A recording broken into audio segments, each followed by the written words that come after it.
প্রিয় ভাইয়েরা, আপনারা কেমন আছেন ভাই?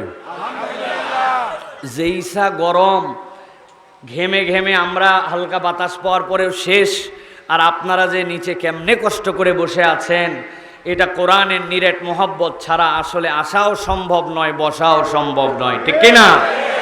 আমি বহু মাহফিলে বলেছি এর আগে যে বাংলাদেশে যেগুলো রাজনৈতিক সমাবেশ হতো, যারা 15 বছর ধরে বিভিন্ন কারণে রাজনৈতিক সমাবেশে লোক সমাগম দেখাতো, এরা প্রত্যেকটা প্রোগ্রামে নিজেদের পকেটের পয়সা খরচ করত, পাবলিকের পিছনে বাস ভাড়া দিত, মাঠের মধ্যে বিরিয়ানির প্যাকেট সাপ্লাই করত, নানান কিছু করার পরেও কখনো তাদের সাথে গণ সংযোগ বা স্বতঃস্ফূর্তভাবে মানুষকে ভর মাঠে পাওয়া যেত না।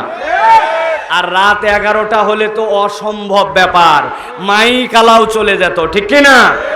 একমাত্র কোরআনের সাথে সম্পর্ক থাকার কারণে, কোরআনকে ভালোবাসার কারণে এই মানুষেরা কোরআনের মহব্বতে তখনও ছিল, এখনো আছে, ঠিক কিনা?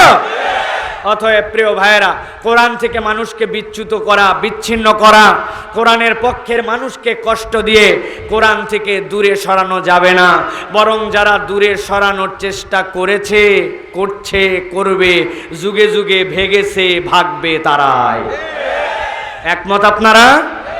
এরকম নয় নতুন করে এরকম কথা বলতেছে, এরকম নয়। বিগত 15 বছরেও আমরা যেখানেই গেছি আল্লাহর উপর তাওয়াক্কুল করে আমরা সৎ কথা বলার চেষ্টা করেছি। আমরা কোনো দলের দলবাজি চাটুকরিতে আমরা করি নাই। এরকম ভাবেন না নতুন সাইফুল্লাহ এরকম করে কথা বলতেছে, এইভাবেই কথা বলছি আমরা।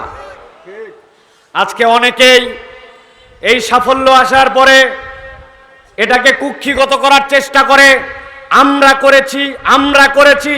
আমরা বলতে চাই, কেউ কেউ সামনে ছিলেন, আমরা কাউকে অস্বীকার করি না।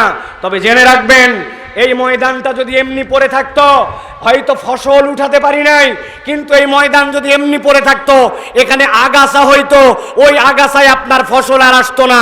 আমরা ফসল না উঠাতে পারলেও ময়দানকে কখনো আগাছা যুক্ত হতে দেয় নাই। অতএব দেশের আলেম ওলামা, বক্তা, মুফাসসির যারা মাঠে ময়দানে কথা বলেছেন, তাদেরকে ছোট করে দেখলে আপনারা কখনো এদেশের মানুষের কাছে আপন হতে পারবেন না।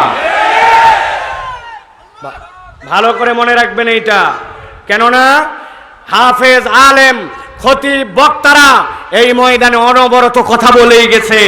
হয়তোবা অত জোরে, অত প্রকাশ্যে না বললেও আকারে ইঙ্গিতে কথা কিন্তু বন্ধ থাকে না, ঠিক কিনা?